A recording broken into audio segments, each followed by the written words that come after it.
Saya lihat di atas sama teman-teman saya nongkrong, lihat kapal sebelah gitu. Pada berantem, saling pukul.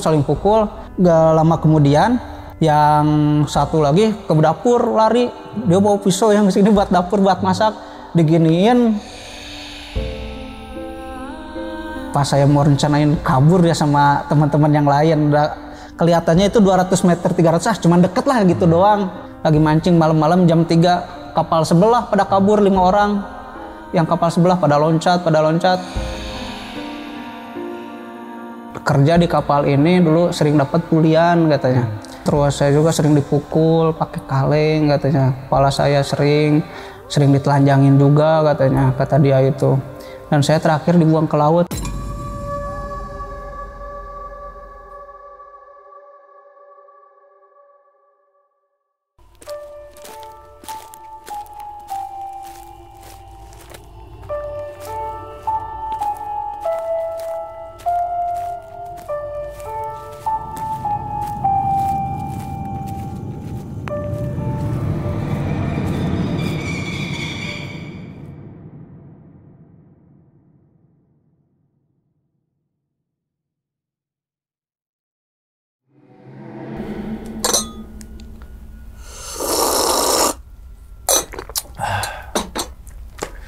Assalamualaikum warahmatullahi wabarakatuh. Kembali lagi bersama gue Sumar Adi Wijaya atau biasa dipanggil Mang dalam segmen Ngopi Horor. Ya teman-teman semua, pada video kali ini nih atau pada kesempatan kali ini lagi gue tidak akan membawakan sebuah cerita dan namun menghadirkan narasumber yang tentunya mempunyai pengalaman mistis ataupun pengalaman horor. Nah, di samping gue ini udah ada Kang Sarif nih. Waduh. Kang, gimana kabarnya Kang? Alhamdulillah baik. Sehat ya Kang ya? Alhamdulillah. Salam untuk teman-teman dan juga keluarga di rumah nih Kang Sarif nih. Nah, sebelum Kang Sarif menceritakan pengalamannya ke teman-teman semua nih, kami bersama tim juga ngucapin terima kasih banyak nih Kang karena udah meluangkan waktunya datang ke sini gitu kan. Dan nantinya akan membagikan pengalaman nih Bang ya. Iya. Yang semoga aja nih teman-teman semua di balik pengalaman Kang Sarif nih, teman-teman semua nih bisa diambil pelajarannya dan juga bisa diambil sisi baiknya gitu kan. Nah, sesuai dengan requestan teman-teman semua, Bang coba hadirkan lagi ABK, Bang coba hadirkan lagi ABK gitu kan. Karena memang kisah-kisah dari ABK ini banyak banget pelajaran yang bisa kita ambil Bang ya. Pasti pengalaman darat dan juga di laut pasti akan berbeda jauh gitu ya. Oke. Kang Sarif kalau boleh tahu nih, pada video kali ini nih, Kang Sarif pengen ceritain jadi ABK kapal saat tugas di mana nih Bang? Saat tugas di Merauke, jadi saya ABK Cumi. Oh, ABK kapal Cumi. Kapal Cumi. Merauke. Berarti perairan Merauke gitu. Merauke dan Maluku. Maluku dan Merauke. Iya. Oke. Tuh bertahan berapa lama Bang di sana Bang? Untuk operasi normalnya sih 6 bulan ya, untuk sama prosesnya hampir 9 bulan. Proses berangkatnya? Ya, proses berangkatnya dari rumah ke Jakarta, ke Cilacap, sampai pulang lagi ke Cilacap, ke rumah lagi. Oke, gitu. berarti di lautnya itu 6 bulan. Di lautnya 6 bulan. Tapi sebelum itunya 3 bulan, proses 3 bulan. Jadi sekitar total 9 bulan gitu ya. Oke, dan kalau boleh tahu nih Kang Sarif nih, intinya tuh saat jadi ABK kapal Cumi di perairan Maluku dan juga Merauke, intinya tuh ngalamin kejadian apa sih Bang? Untuk kejadian banyak banget, dari masalah berantem, terus sama ada horor-horornya gitu. Banyak kejadian aneh-aneh di laut itu. Yang saya juga nggak tahu gitu, nggak terduga. Banyak kejadian aneh-aneh yang belum saya tahu di daratan. Di darat, gitu. Dan yang tadi nekanin masalah di kayak kekerasan gitu Bang ya? Iya, ada. Itu berarti dalam satu kapal tuh ABK orang Indonesia doang atau gimana? Kalau saya kebetulan itu orang Indonesia semua. Indonesia semua? Iya. Tapi ada senggol-menyenggol kali gitu ya. Sering lempar barang kayak gitu. Oke. Mungkin tahan dulu kali Kang Sarif ya. Teman-teman Ngopi Horor nih pada penasaran nih. Dan tanpa berlama-lama lagi kita langsung masuk aja ke dalam ceritanya. Ngopi Horor segera dimulai. Kang Sarif, diminum dulu kopinya Kang. Silakan. Wah, enak itu Bang kopinya Bang. Ya, kopi banget. Apalagi pas lagi hujan-hujan gini kan. Iya. Oke, langsung aja kita sikat.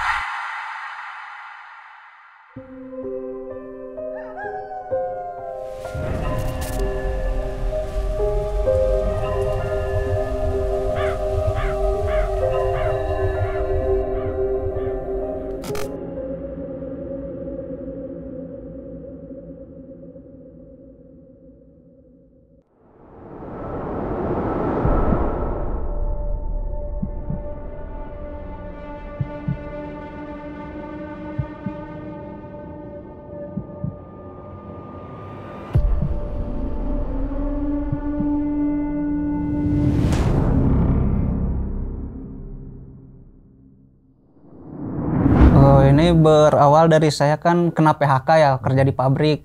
Dan saya itu bingung mau cari kerja kemana. Saya udah nyoba yang di Indonesia itu pabrik-pabrik sepatu ya kan, ada saya punya pekelaring sepatu. Saya coba lamar ke sana ke sini. Ya belum ada panggilan, itu hampir sebulan ya saya nggak ada panggilan lagi. Terus saya iseng-iseng buka Facebook ya. Udah buka Facebook, saya lihat di grup Infoloker Sukabumi, kan saya orang Sukabumi ya. Terus ada yang lewat itu katanya mau nggak jadi ABK katanya gitu di tulisan di Facebook itu. Dan saya pun langsung chat nomor di situ, dihubungi langsung saya sama saya. Terus saya tanya-tanya gajinya berapa. Dulu saya berangkat itu untuk ke kapal Bali dulu untuk pertama ya. Terus saya pun chat, gajinya itu katanya itu sekilonya itu 12.500 sampai 15.000 untuk kapal Bali katanya. Gajinya itu 45 sampai 50.000 per harinya dijelasin. Saya coba hitung-hitung dulu, kata saya dalam hati oh masuk harganya gitu. Makanya saya usahain buat berangkat. Kata si calonnya itu untuk dapat 10 kilo, 20 kilo itu 30 kilo gampang dapatnya, soalnya di cumi perairan Indonesia banyak kok katanya. Kata si calo. Kata si calonnya itu banyak katanya. Nah, akhirnya saya dihitung-hitung karena ke 200.000 sehari mah itu dapat lah gitu. Udah dihitung-hitung lumayan lah kata saya, berangkat aja saya. Persyaratannya mudah kok, cuman KTP sama KK aja. Udah itu doang bang? Iya itu doang. Singkat cerita saya pun dijemput ya sama travel nih, sama travel, pamitan sama keluarga saya, berangkat naik travel ke Jakarta. Harusnya itu saya naik bus ke Bali lagi, ditransfer ke Bali. Tapi pas di jalan gini kata si supir travel kayak gini, istirahat dulu katanya, ngopi dulu katanya. Oh iya siap. Saya pun turun ngopi berdua sama dia sambil nongkrong lah biasa sama si supir travel. Kata si supir travel itu, Bang, lu beneran seriusan mau ke Bali katanya. Kata saya, iya mau ke Bali, saya mau jadi ABK Bali. Kata si dia itu, calonnya jahat-jahat loh kalau di Bali, prosesnya juga lama. Lu misalkan dijanjiin berapa sekarang kasbon katanya untuk tinggalan orang rumah. Saya kemarin ditawarin kasbon itu 7 juta untuk ke Bali. Itu semua itu bohong, itu uangnya nanti habis pasti dimakan calo kata dia itu, si supir travel itu. Dan dia pun mengasut daripada ke sana harus bikin BST dulu, nunggunya 3 bulan katanya, lama prosesnya, mending yang cepat-cepat aja besok berangkat katanya. Dan di situ pun saya mulai tergoda ya, biar kan daripada nunggu lama nunggu lama, yang cari aja yang besok berangkat. Saya pun ikutin kata-kata dia, saya pun langsung dibawa ke Muara Baru, ke kosan itu ya. Di situ saya ketemu sama yang petugas pengawal si calo lah gitu. Dan saya pun di situ masuk, nggak lama kemudian saya lihat si ketua calo itu ya ngasih duit ke si travel itu 500.000 kalau saya lihat, kalau nggak salah lihat gitu 500.000. Buat ongkosnya kali ya? Buat ongkosnya kayaknya, nggak tahu buat apa 500.000 pokoknya. Ketua calonnya ngomong ini kurang katanya 200.000 lagi, tapi saya dengarnya kecil gitu. Jadi dibayarlah 700.000 si supir travel itu. Nah di sana saya langsung dibawa masuk, dan saya pun pas ke sana langsung ada tanda tangan perjanjian gitu saya sama si calo itu. Pas si calo itu dia bilang sini baca-baca dulu katanya. Saya bacain bahwa ada kerjasama sama itunya untuk pencarian kapal itu ada biayanya 10% katanya dari uang kasbon. Terus saya nggak terlalu detail membaca gitu, jadi ada pokoknya rincian-rinciannya kayak gitu, banyaklah potongannya. Nah di sana pun saya ketemu sama teman-teman rekan-rekan lain, hampir 40 orang lebih di dalam satu mes itu. Nah di situ saya ketemu sama teman-teman, saya ngobrol sama teman-teman. Pas dilihat-lihat, ada yang pada baru juga, yang seniornya cuman yang udah pernah ngalamin itu cuman 4 orang, 5 orang lah segitu. Dan saya pun ngobrol sama sana sini, ya aman lah gitu. Kata saya nanya sama temen yang udah lama di situ, yang udah lama di mes. Bang, udah berapa lama di sini kata saya. Kata dia itu, saya udah seminggu hampir 8 hari katanya belum diberangkatin ini. Katanya besok mau berangkat kata dia itu. Oh jadi kemarin nggak berangkat. Oh iya besok berangkat lagi. Kata si abang-abang yang ini, yang teman saya ini, kalau besok nggak berangkat saya mau pulang lagi katanya.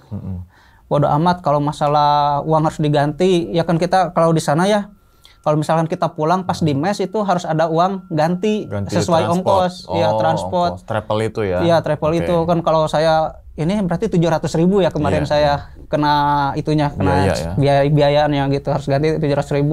Dan saya pun ketemu kenalan namanya Harry ya, teman saya itu. Dia itu baru lulus sekolah ya, baru lulus banget sekolah. Kamu udah lama di sini Her, kata saya ya.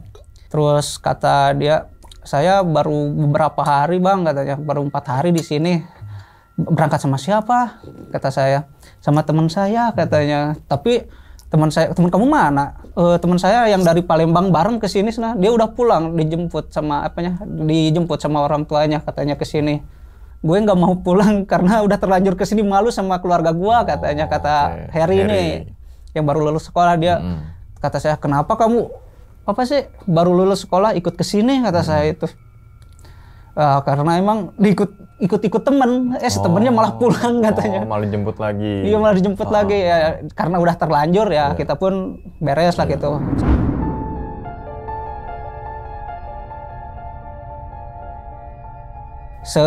Besoknya kita ke sana dari Jakarta ke Cilacap. Oh, ke Cilacap. Ya ke Cilacap dulu, soalnya kita dapat jobnya itu dari kapal Cilacap. Berarti naik travel lagi? Naik travel lagi, transport lagi. Nah, singkat cerita ya, udah nyampe ke Cilacap dari Jakarta itu, naik travel, nyampe nih di penampungan ya. Situ kita nunggu sehari dulu, baru kita ketemu sama kapten yang bawa kapalnya, tekong lah disebutnya. Sama wakil tekongnya, sama KKM juga, sama orang mesin, gitu. Nah di sana kita masih normal ya, kita kayak makan, rokok, semuanya dikasih dulu sama si calo. Berarti ditanggung dulu? Ditanggung dulu sama si calo. Misalkan kita perlu barang, kekurangan baju, kekurangan sarung atau apa gitu, masih ditanggung si calo. Kalau misalkan ada mau jajan keluar, kita masih dikasih jajan lah gitu sama calo, kayak gitu. Kita pun kalau mau jajan itu susah, kita dikawal bang. Mau keluar misalkan jajan bakso ya, saya kan suka bakso ya. Saya jajan bakso keluar, dikawal itu sama si penjaganya. Kenapa? Takut kabur apa? Takut kabur kayaknya. Takut kabur kali ya? Iya, takut kabur, makanya dipepet terus bang. Nah singkat cerita, kita pun mulailah berangkat lah ke sana, ke kapal, kita isi perbekalan misalkan. Nah di situ juga ada teman saya yang 1 orang nih yang berhasil kabur dari Cilacap. Nggak tahu lewat mana gitu, pokoknya dia berhasil, pokoknya 1 orang kabur. Iya ke sana, udah kabur dicariin, pokoknya si calo itu ada masalah lah kayak gitu sama calonya, kayak gitu sama pengawalnya. Terus singkat cerita ya perbekalan lah gitu, dari solar semuanya diisi, kayak bahan-bahan buat di sana, sayur-sayuran banyak, beras kayak gitu banyak pokoknya. Pas mau berangkat ya, kita harus hitung-hitungan sama si calo itu untuk masalah makan, masalah di mes itu bayar berapa, untuk masalah makan di mes berapa, untuk masalah rokok, untuk masalah semuanya lah pokoknya mah. Dan dari orang PT itu datang ke saya, ke semuanya gitu. Tanda tangan kontrak dari pihak PT sama sayanya langsung. Terus di sini di pinggir saya ada si ketua calonya di situ. Itu saya mulai tanda tangan, tapi saya pernah ngebaca pas dilihat gajinya, kok cuma 35.000 kata saya. Per harinya, per kilonya 8.000. Saya ditanya lagi, kok segini ya, dalam hati saya bertanya sendiri. Padahal kan kemarin gede katanya. Ya? Iya. Di sana saya bingung, udah mau komplain saya, gimana lagi, nggak bisa komplain ya. Soalnya kan banyak orang juga kan pada bertato, pengawal juga, takut saya lah gitu. Di singkat cerita saya pun pas pembagian uang, sisa uang kasbonan itu berapa lagi, bagian saya Sarip katanya maju ke depan. Pas maju ke depan saya hitung-hitungan sama si calo, berarti kamu katanya ini yang udah dibeli, ini kan kemarin yang saya ingat itu sarung harganya yang saya tahu ya cuman 50 atau 50-60 lah gitu. Sama si calo ditulis 100-120 kayak gitu. Terus pas dihitung-hitung Uang makan itu selama di mes itu 1 hari 50.000. Kebetulan saya cuma 1 hari doang. Oh iya. Iya, di situnya 50.000, uang mesnya itu 100.000. Satu ini. Sehari 100.000 kayak gitu. Ya, di situ oh ini banyak potongannya. Dilihat dirinci-rinci. Berapa Ada Bang? Totalnya berapa tuh? Totalnya kan semua kasbonan itu 5 juta. Saya sisa 700.000 Bang. Maksudnya? Sisanya 700.000. Sisa kasbon 5 juta. Iya. Kena potongan cuma dapat 700.000 saya sehari doang itu. Berarti potongan caloy berapa Bang? Potongan calonya 4.300.000. Banyak. 700.000. Iya. Dan Abang udah 5 juta tuh kasbonnya. Iya. Oke. Iya, Silakan dari lanjut, barang-barang itu ya. Saya lihat barang-barang saya ingat cuma 300-400 lah. Dibuletin lah 500.000 kalau saya beli barang lah gitu. Dilihat-lihat ini terlalu banyak potongannya, sampai pengawal pun yang selalu ngikutin kita itu, yang bayar harus kita itu. Ada potongan 150 saya lihat di situ. Buat cari job kapal katanya ada 1 juta lebih itu di situ. Terus yang saya lihat juga untuk misalkan dari transport dari Jakarta ke Cilacap itu dipotong 300.000. Itu yang Bang cuma megang dari kasbon 5 juta dapat 700.000. 700.000. Nah, 700.000 kemana ini tuh Bang? Nah kalau itu saya kirim transfer ya. Ke kampung ya. Ke kampung ya, ke kampung saya ditransfer ke orang rumah lah gitu. Beres lah gitu. Langsung saya berangkat lepas tali ya.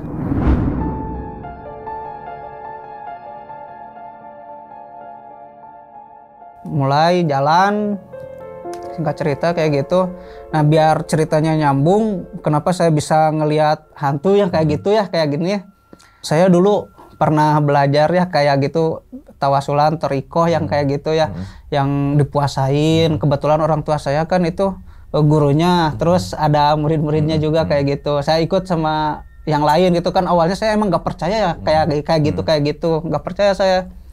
Dan saya pun mulai belajar dari misalkan kita itu gerakan tangan sendiri diginiin, gerakan tangan ditepak sama orang tua saya digini, pundak langsung gerak sendiri kan kayak gitu, kayak masukin kayak amatan lah kayak gitu ya kalau berarti pernah belajar dulu nih gitu ya. Oke. Belajar dulu.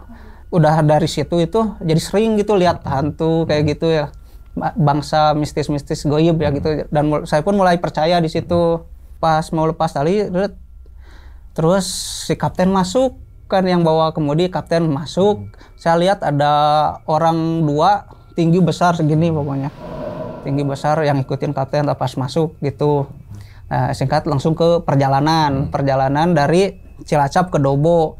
Dari Cilacap ke Dobo itu saya nemuin banyak hal yang aneh-aneh. Yang Dobo itu apa Bang? Ya. Dobo itu apa? Dobo itu adalah nama pulau di Kepulauan Maluku, Kepulauannya Aru. Ya. Jadi kita minta surat izin ke Dobo buat operasi di Maluku di sana. Perjalanan memakan waktu 22 hari. Kita pun mulai berangkat untuk hari pertama ya, enak-enak aja kita bisa lihat sunset, sunrise, enak kan ya di situ. Belum terjadi apa-apa, lihat lumba-lumba banyak. Pokoknya keindahan laut ada di situ. Untuk hari pertama ya semuanya berjalan lancar ya. Untuk hari kedua nih ya, ombak kan mulai ada lah gitu, mulai ada pusing-pusing kayak gitu. Dan teman saya juga ada yang muntah biasa gitu, muntah mabok laut lah gitu. Dalam hati saya, kenapa pada mabok laut? Gak taunya saya langsung nyusul mabok laut juga ya. Nah pas hari ketiga saya pun ombaknya mulai kayak gini-gini ya, udah agak lumayan lah gitu. Nah di situ pada mabok semua, mabok laut, pada muntah-muntah. Ada yang muntah keluar, saya udah kering pokoknya, makan dimuntahin lagi. Jadi pokoknya mabuk laut, gak mau makan, paling minum juga dimuntahin lagi, air semua gitu. Dan saya pun kemarin sakit itu 3 hari 3 malam itu di situ. Hari kedua pas saya sakit, saya mendengar gini di pinggir kapal kayak gitu. Loncat di pinggir-pinggir tuh kayak banyak suara kayak gitu, disuruh loncat. Kita itu saya lagi gini tidur aja di situ sambil diselimut kayak gitu. Nggak lama kemudian dari suara itu yang loncat itu saya dengar suara ini di telinga saya, persis di telinga ini, darah 3 kali, langsung hilang di situ. Saya pun langsung baca astagfirullahaladzim, astagfirullahaladzim kata saya dalam hati gitu. Pokoknya sebisa-bisa ya saya baca pokoknya biar nggak dengar suara yang kayak gitu lagi. Nggak lama kemudian si teman saya namanya Ucok ya, kita panggil, suka dipanggil Ucok lah kayak gitu. Dia pun muntah darah. Terus yang lain juga pada muntah yang pada kuning, hijau itu muntahnya itu. Karena udah habis yang makanan yang dicerna cairan tubuhnya itu. Terus yang teman saya yang namanya Ucok itu dia sembuhnya itu lama dari perjalanan awal sampai nyampe Dobo itu masih sakit itu dia. Itu hampir 22 hari. Iya, dia sakit. Terus di perjalanan saya pun pas saya hari kedua lebih lah udah mimpi itu, saya pun mencoba muntah lah gitu ke daerah pinggir. Kan kalau muntah kita nggak boleh di kapal ya, kita harus pinggir. Saya pas mau muntah ada ombak ini, saya mau jatuh bang, tapi nggak tahu apa gitu, ada yang nahan nggak tahu apa gitu, langsung tapi saya nggak jadi jatuh pas itu di situ, nggak tahu kenapa itu. Pokoknya kita pas berangkat itu saling rangkul gitu, belum ada masalah, belum ada problem apapun. Nah singkat cerita saya pun nyampe ke Dobo. Nah dari Dobo itu kita bikin surat izin dulu ya. Kita nunggu itu 1 minggu lebih, hampir 10 hari. Soalnya kan waktu itu pas 17 Agustus. Jadi si orang kantornya itu katanya lagi 17 Agustus libur lah gitu. Nah di sana saya kan rampitan beberapa kapal. Kita berangkat itu kan 5 kapal ya, 5 rombongan. Nah saya pun lagi santai ini di atas. Kan untuk di situ ya kapal saya kan masih aman-aman aja. Orang-orangnya belum bermasalah, belum apa-apa gitu ya. Saya lihat di atas sama teman-teman saya nongkrong, lihat kapal sebelah gitu. Pada berantem, saling pukul. Gak lama kemudian, yang satu lagi ke dapur lari. Dia bawa pisau yang kesini buat dapur, buat masak. Diginiin, pada ngalangin yang lain. Untung ada saudaranya, katanya itu saudaranya. Dihalangin, katanya jangan sana ini di kapal, kata dia itu. Saya liatin aja di bawah. Di dalam hati saya, di kapal ini ngeri juga ya gitu untuk masalah itunya. Untung kapal saya baik-baik lah gitu menurut saya, dalam hati itu pertamanya kayak gitu. Untuk kejadian itu banyak banget yang berantem saya lihat di kapal-kapal lain kayak gitu. Entah masalah apalah kayak gitu.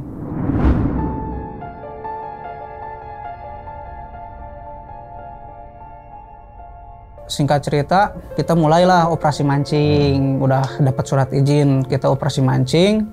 Dan operasi mancing kita itu langsung ke Merauke. Karena emang kata si kapten, saya baru katanya jadi kapten. Jadi kita coba dulu ke Merauke. Kita berangkat di Merauke. Ini 1 minggu. Jadi kita itu ada trouble di mesin. Jadi si baling-balingnya itu katanya bermasalah, katanya trouble. Langsung kita jadi nggak bisa jalan kapal itu.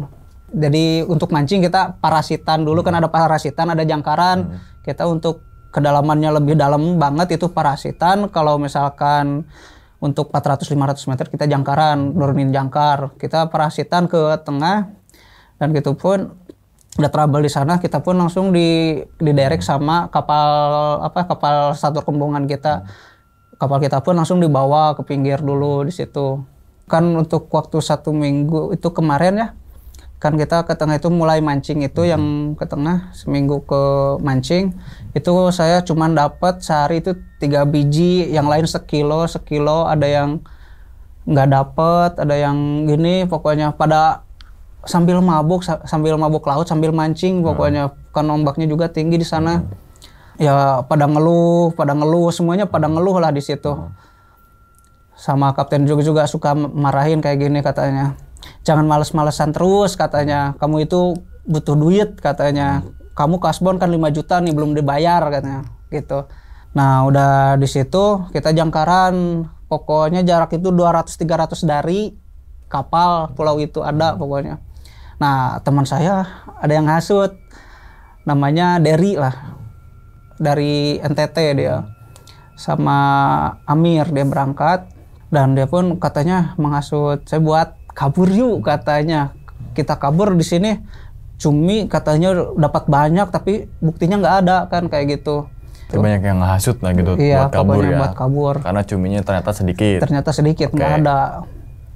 Nah udah di situ kan kita Otomatis kalau ada trouble itu di pinggir itu kita jangkaran rampitan juga sama kapal teman lah gitu. Jadi satu rombongan itu kapal teman. Jadi kita libur dulu mancing, nggak ke tengah dulu, benerin dulu, fokus benerin. Nah di situ pas saya mau rencanain kabur ya sama teman-teman yang lain, udah kelihatannya itu 200 meter 300 cuman deket lah gitu doang. Nah pas itu lagi mancing malam-malam jam 3, kapal sebelah pada kabur 5 orang. Yang kapal sebelah pada loncat. Pas dilihat gak lama kemudian ada orang lagi berenang. Tapi udah jauh banget itu, yang satu udah jauh banget, nggak kelihatan sama saya juga. Pas gak lama kemudian ada temennya lagi, yang satu lagi yang kabur juga, tapi dia nggak terlalu bisa berenang, jadi asalnya ke sana, jadi balik lagi ke sini. Langsung dia ke kapal kita lah kayak gitu. Dan kita pun tadinya mau nolongin si orang itu. Saya nyari alat buat nolongin dia gitu. Pas kan kapal di ujung, saya di sini. Saya pun pas ke sini nyari alat penyelamat. Terus temen-temennya datang yang di kapal sebelah itu, katanya, "Bang, biarin aja, jangan ditolongin," katanya. "Salah siapa kabur," katanya. Kata si temennya yang pada kabur itu. Lah kok gitu? Untung aja di situ ada Amirita yang orang NTT.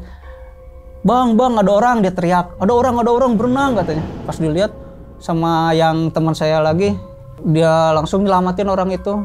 Nah, udah singkat cerita, si orang itu naiklah ke kapal, kapal kita. Dia itu pas datang, si wakil kapten yang kapal sebelah itu langsung datang di sini, langsung dihajar aja kayak gitu. Dari ngarahnya ke perut sama ke muka kayak gitu. Langsung dipisahin dulu sama anak-anak lah kayak gitu. Jangan di sini katanya, di sini. Lihat si yang tadinya jatuh itu kan masih basah kuyup ya, kedinginan. Sama teman saya Akeu namanya, dikasih baju lah gitu, dikasih ditolongin dulu, diinin dulu. Nah udah beres itu langsung dibalikin ke kapal sebelah. Pas kapal sebelah saya lihat si kaptennya turun dari atas dari kamarnya, langsung dihajar lagi itu, lama itu di situ katanya.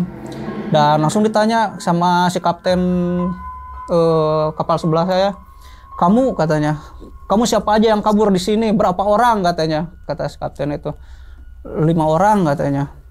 "Kemana yang lainnya?" katanya. "Nggak tahu," katanya, kata dia. Langsung tarik jangkar, si kapten kapal sebelah itu tarik jangkar, nyari orang yang itu. Sisanya 4 lagi. Okay. Ya, untuk yang 2 orang katanya udah nyampe ke darat katanya. Soalnya dia lihat berenang. Ya kan 2 orang ya yang dilihat, katanya kata si kapten itu, yang 2 orang itu kan nyampe ke darat ya, katanya selamat katanya, itu pada lari kelihatan katanya. Yang satu lagi ditemukan udah beku banget itu. Berarti udah meninggal apa gimana? Enggak meninggal, tapi masih ada nyawanya itu, tapi beku. Yang satu orang lagi kedinginan. Okay. Yang satu lagi kan nggak ketemu. Pas di awal saya lihat ke sana sendirian. Ya udah gitu, udah pada kabur kayak gitu ya. Dan kita pun beres lah beresin trouble itu udah beres. Kita lanjut mancing lagi. Nah di situ kita mulai operasi, udah normal lah gitu, nggak ada yang mabok laut, nggak ada apa-apa. Kita fokus mancing aja gitu. Tapi orang mancing itu kan beda-beda. Ada yang rajin, ada yang males-malesan. Otomatis yang baru itu semuanya pada males-malesan, karena emang pas dikocok-kocok gitu ya kan, mancing nggak dapat, jarang dapatnya. Kita mancingnya itu dari jam 6 sore nyampe jam 6 pagi. Itu kalau misalkan ada yang tidur itu langsung dimarahin, didatangin sama kaptennya, sama wakilnya, didatangin sama KKM. Kadang ada yang ditendang, mancing jangan tidur katanya. Kan lagi sakit, yang sakit juga dipaksa harus mancing. Kalau mancing itu kan suka ada yang ada yang nyangkut ke teman sebelahnya lagi. Terus ada yang saling berantem, di situ banyak permasalahannya, dari orang yang lagi diem dilempar kaleng, cumi ya, dilempar gelokan juga, ada yang saling lempar. Yang lagi diem misalkan dilempar gelokan begitu. Misalkan dari sini, dari sayap kanan sama sayap kiri, "Woi nyangkut woi," katanya. Terus sambil udah pada dilepasin langsung pada berantem kayak gitu. Banyak yang kayak gitu. yang bikin aneh yang depan nih sesama teman deket lah asalnya gitu. Dia berantem cuman gara-gara HP doang gitu. Pertamanya dia mau ngecasin HP, katanya nggak ada, colokannya listriknya mati katanya. Terus gak lama kemudian si Boim itu datang ngegeplak kepalanya, digeplak kepalanya, kedengeran keras gitu. Yang saya saksikan gelutnya itu. Sampai terakhir saya lihat si Boim di piting udah ngep-ngepan kayak gini. Dipisahnya juga itu 4 orang lebih itu. Nah gitu yang paling berantem di depan muka saya banget gitu di situ.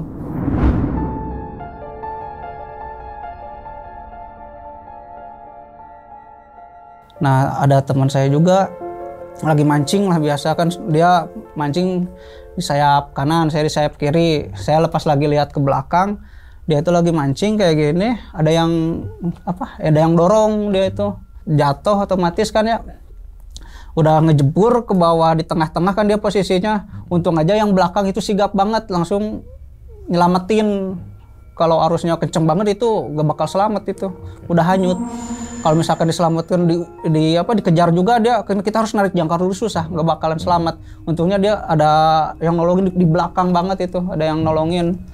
Pas saya lihat ada sosok wanita itu emang cantik banget kayak gitu. Pas dilihat lagi berubah jadi nenek-nenek senyum. Pas saya di situ, otomatis kan kalau pagi itu kita bagiannya tidur ya, bagian tidur benerin pancing. Pas saya tidur kebeneran mimpi langsung. Dalam mimpi itu saya ngomong kayak gini, itu kenapa kamu dorong teman saya, kata saya kayak gitu. Terus si hantunya itu bilang kayak gini, katanya dia itu sompral, katanya di laut, nggak pernah jaga tata krama gitu, kayak gitu. Nggak lama kemudian si itu yang jatuh itu sakit kakinya, dua-duanya gak bisa jalan katanya. Tapi cumi situ banyak itu bang? Di situ alhamdulillah kalau 10 kilo itu ada. Abang dapat 10 kilo sehari bisa sampai 10 kilo. Tapi kan 8.000 ya, pas 9.000 itu? 8.000 bang. Padahal di awal tuh 12.500 ya. Itu juga selama 3 bulan ramenya itu. Rame itu 10 kilo itu selama 3 bulan. 3 bulan. Sisanya itu cuman mancing tuh dapatnya sekilo, kadang enggak gitu. Jadi udah cumi bulan sepi katanya. Oh, bulan sepi. Berarti ada bulan-bulan khusus. Ada bulan-bulannya khusus katanya kayak gitu. Setelah beres itu ya saya pun udah beres-beres nih pagi-pagi. Udah nyiapin pancingan juga, udah beresin ngejahit pancingan. Kan kita aktivitas itu beres mancing itu kita harus benerin pancingan dulu. Dan saya pun tidur di atas kapal jam 10-an.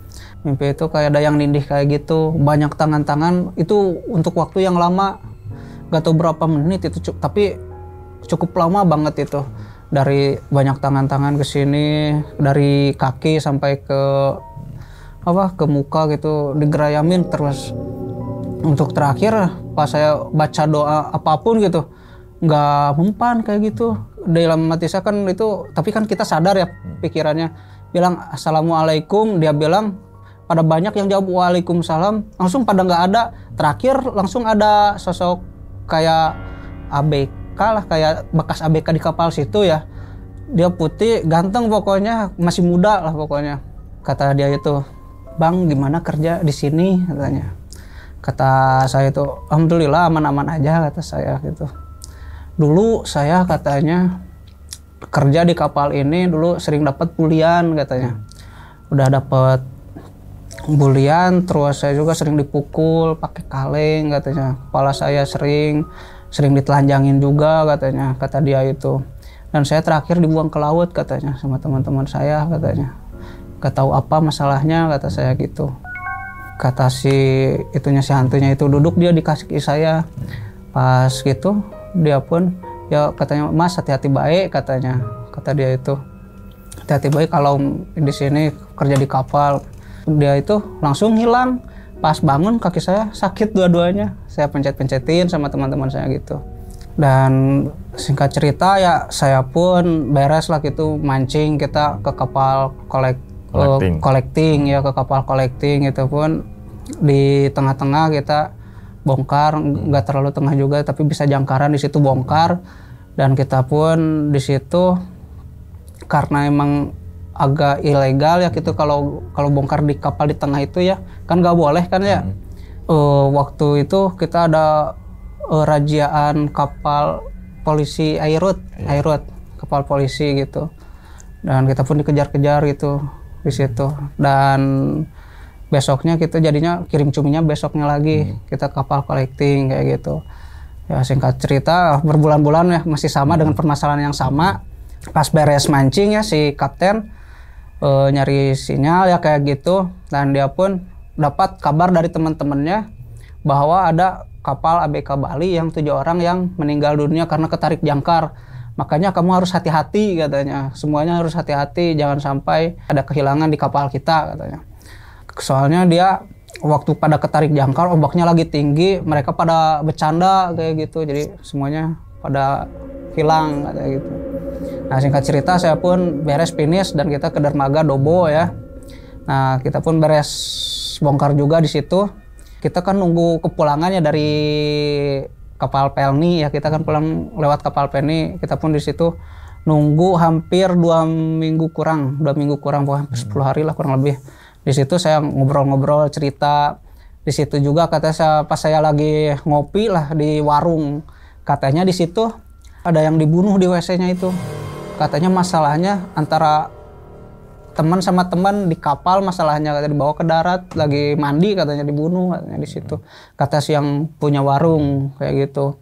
Besoknya lagi melihat ada mayat yang dibekukan dibawa ke kotanya, ke kota Dobonya di sana. Kan kita di dermaganya dibawa ke kota. Katanya itu yang mati karena karena beri-beri katanya ngomongnya gitu. Nah singkat cerita saya pun beres lah pulang ke. Nanti pulang tuh ke Cilacap lagi tuh? Ke Cilacap lagi. Ya kita gak gajian di Dobo enggak, kita ke Cilacap. Nah, untuk gajian tuh hitung-hitungan dapat berapa itu abang bawa pulang itu bang? Untuk hitung-hitungan saya dapat pokoknya dari 11 juta itu semuanya 11 juta ya ditotalin ya. Keterima cuman 5.500.000, harusnya 6 juta. Cuman nggak tahu ada hitung-hitungan apa lagi. Saya pun cuman dapat 5 juta setengah. Iya. Setengah. Iya, harusnya 9 bulan. Iya. Harusnya itu 6 juta itu, tapi nggak tahu ada apa-apa lagi. Untuk masalah gajiannya juga saya di Cilacap nunggunya lama. Itu juga harus ke kantor lagi, balik lagi ke kantor lagi. Udah 3 kali ke kantor baru dikasih. Kirain saya ya gajiannya itu di kantor, kirain saya. Ada data-datanya berapa harinya. Ternyata enggak. Kita gajian di rumah tekongnya kayak gitu. Rumah tekongnya. Diminum dulu Bang Sarip, silakan Bang biar enggak gugup Bang. Oke, selama 9 bulan berarti totalnya Bang ya. Cuma bawa rezeki sekitar 5,5 juta. 5,5 juta saya. Karena kan 5 jutanya udah di awal ya. Di awal ya. Kasbon itu. Kasbon itu. Nah, sebenarnya sebelum Abang cerita atau mungkin beberapa ABK yang lain cerita itu aku sempat searching juga tuh di Facebook tuh. Iya. Ada lowongan ABK besok berangkat gitu kan. Pasti kan ngomongnya begitu tuh di Facebook tuh. Karena pasti ada grup-grup gitu kan tuh biasanya tuh. Iya ada. Dibutuhkan 3 ABK besok berangkat. WA segini gitu. Terus juga ada yang bilang dibutuhkan ABK berangkat besok cumi per kilo segini, harian segini. Nah, berarti kan ada beda info nih Bang. Karena Abang sempat ngomong sama kita bilang calo lah ya. Calo itu sekitar 12.500. Tapi pas teken sama PT-nya sekitar 8.000. Kayak 8.000 sekitar, selisihnya hampir di 5.000-an lah ya. 5.000 per kilo. Nah, sebenarnya kan ini bisa aja nih dituntut nih gitu kan. Soalnya kan ada 2 tanda tangan ya. Pertama kan tanda tangan sama si ketua calo atau gimana? Ketua calo ya. Itu kan ada tuh pegawainya per kilonya, per harinya gitu kan. Kalau sama calo kita nggak ada. Cuma ada per hari. Cuman ada potongan doang. Kalau pertama tanda tangan calo kita harus bayar ke calo segini katanya gitu. Sama gak Bang sama si Heri terus si siapa potongan calo segitu? Beda-beda setiap orang. Beda-beda? Iya. Ada yang malahan ada habis, ada yang habis yang misalkan kasbon 5 juta ya udah. Udah habis. Ada yang ke bawah 1 juta, ada 1.300.000. Tergantung itu nggak tahu apanya gitu. Yang ngebedain nggak tahu apanya. Berarti semakin lama dinas itu semakin banyak potongan? Iya gitu. Oh, untungnya Abang sehari? Sehari doang gitu. Tapi sehari aja potongannya lumayan gede, sampai 4.300.000. Ya, karena saya awalnya itu kehasut sama omongan si supir travel itu yang ngajakin. Jadi dia itu minta upah ke si ketua calo itu minta upah. Oh, mungkin sebenarnya 500 gitu kan. Terus karena nih berhasil nih buat bawa nggak ke Bali nih. Jadi minta tambahin 200 lagi, 200 mungkin gitu kan. Gitu. Oke. Bang, berarti mungkin menurut Abang nih dari tadi calo sebenarnya itu ilegal apa ilegal, Bang?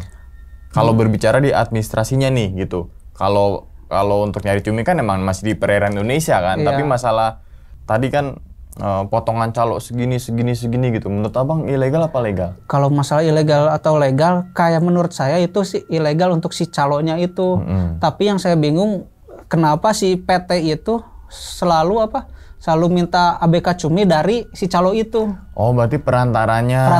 Sebenarnya itu legal atas sama PT, tapi PT mungkin minta tolong sama si calo tapi gitu. kan kepotongannya gede banget. Gede banget itu. Gitu kan, belum juga berangkat, belum tahu hasilnya di sana berapa. Iya kan? Iya, kayak tapi gitu. udah kepotong duluan. Bayangkan misalkan satu calo sekitar satu ABK itu kepotong calo 3 juta. Terus Abang juga sempat bilang situ ada 40 calo, berarti 120 juta. Iya, kayak gitu banyak. Sekali berangkat.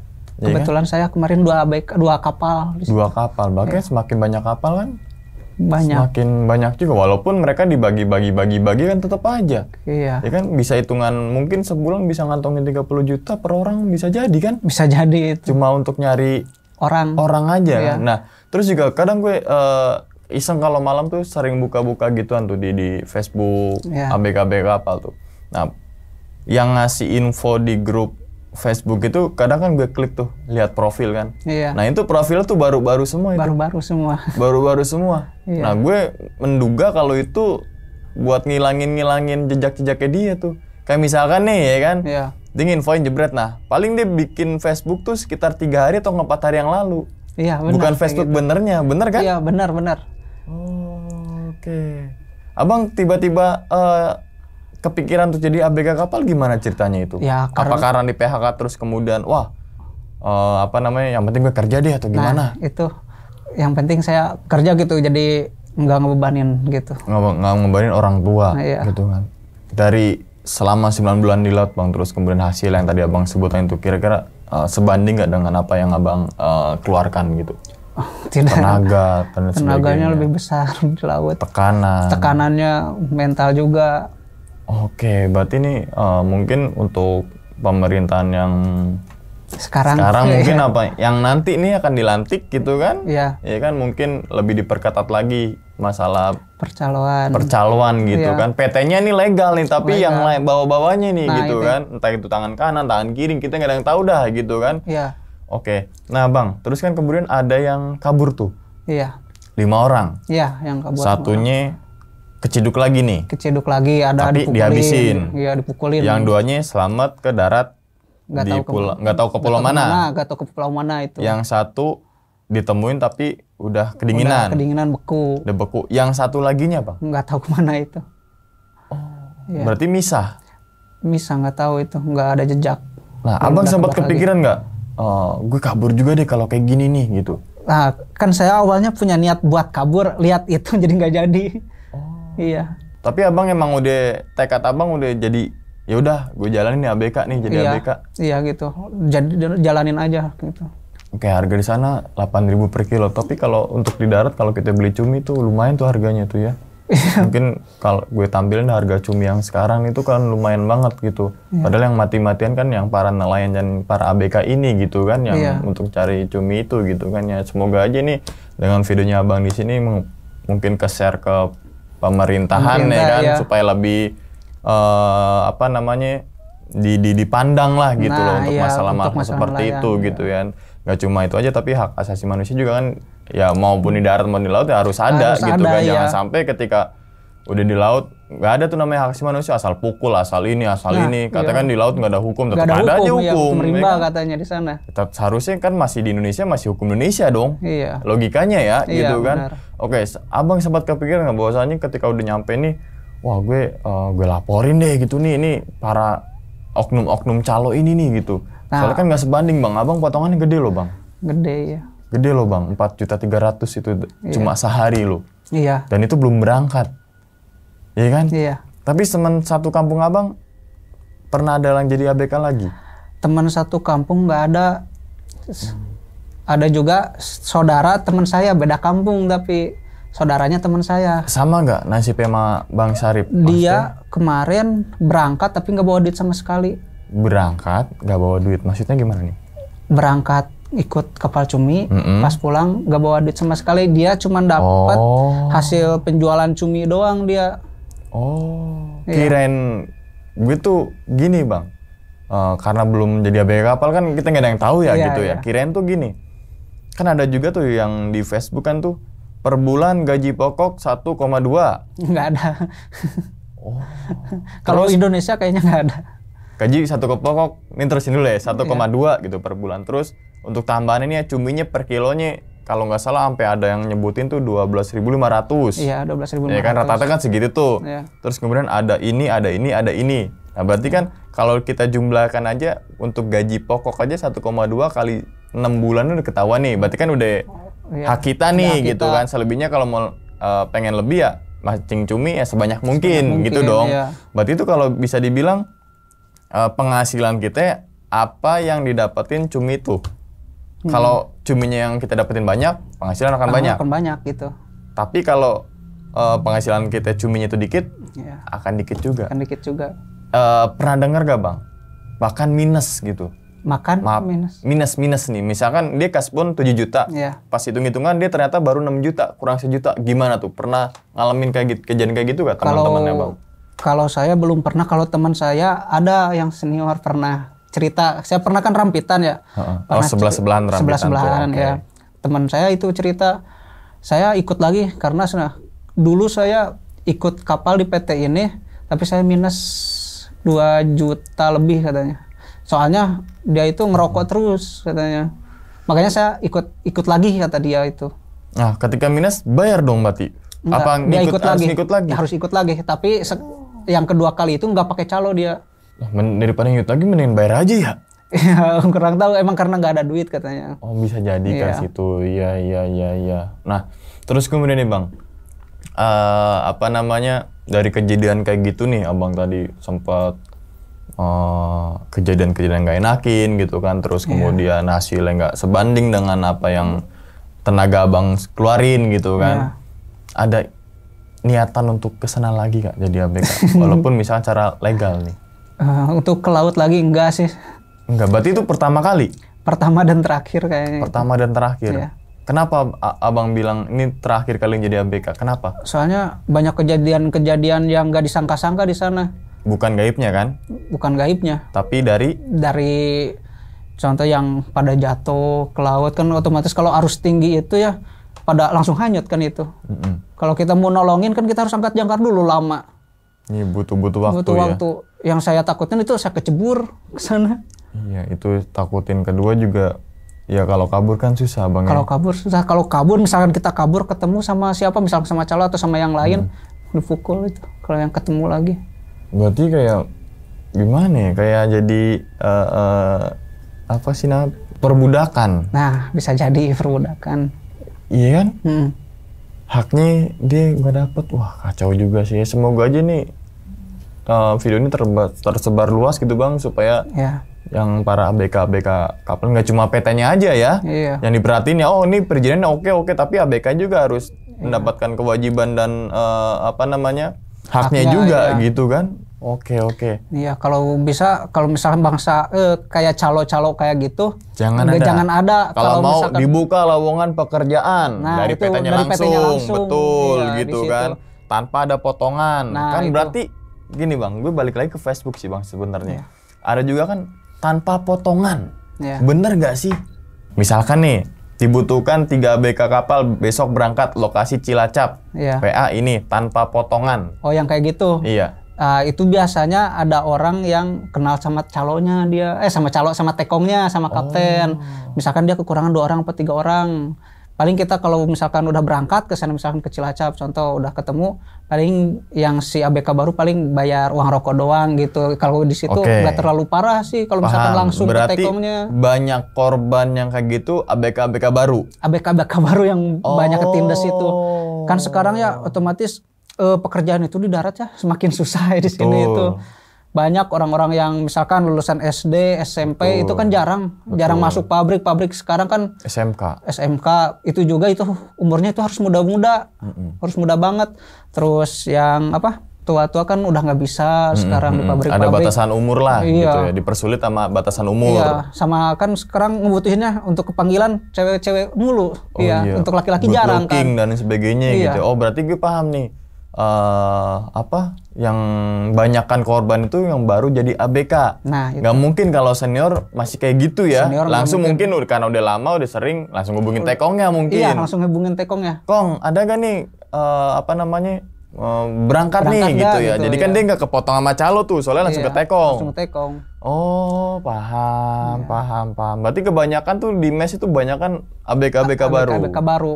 Cuman beberapa orang lah, paling 4-5 orang kemarin yang udah seniornya gitu juga. Katanya si tekong yang dia dulu itu udah berangkat, makanya dia lewat calo dulu. Tapi kalau misalkan untuk senior itu biasanya nego untuk masalah potongan calo itu. Oh, ya berarti kan bisa dibilang kebanyakan korbannya ABK baru. ABK gitu baru ya. pokoknya itu. Mungkin ABK yang lama yang nonton pengen menceritakan juga, silakan aja di sini gitu kan. Supaya apa sih kan banyak kan di sini kan yang cerita di sini ABK yang baru juga, baru semua nih gitu kan. Iya, baru semua. Jadi potongan tuh sadis-sadis tuh. Ada Bang 4 juta, ada yang sebelumnya kasbon 7 juta, dia cuma dapat 3 juta. Iya. Itu kan lebih sadis lagi, pulangnya cuma dapat berapa juta selama 6 bulan tuh kan nggak sebanding gitu kan. Kalau kita kerja di darat gitu kan, entah itu apapun itu kayak.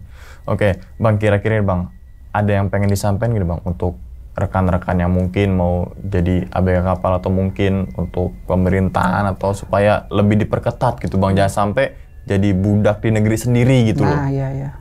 Kalau misalkan dari saya untuk ABK ya kan, untuk di sini kan lowongan kerja kan sedikit ya, untuk pemerintah itu agak susah. Iya. Kalau misalkan kan untuk ke laut itu gampang, cuman KTP sama KK doang. Jangan calo itu ditiadakan lah gitu. Iya. Misalkan kita itu jadi si PT itu langsung membuka lowongan buat pekerjaan, nggak usah lewat calo, soalnya orang-orang yang mau jadi ABK itu banyak sebenarnya. Soalnya pada mentok-mentok soalnya di daratnya nggak ada kerjaan, pasti larinya pada ke laut. Kalau ABK cuma KTP KK pasti jalan gitu. Tapi nggak tahu nih dapat penghasilannya dan potongannya berapa kan gitu kan ya. Iya. Tapi kalau misalkan nggak lewat calo kan lumayan juga itu prosesnya ya. Iya.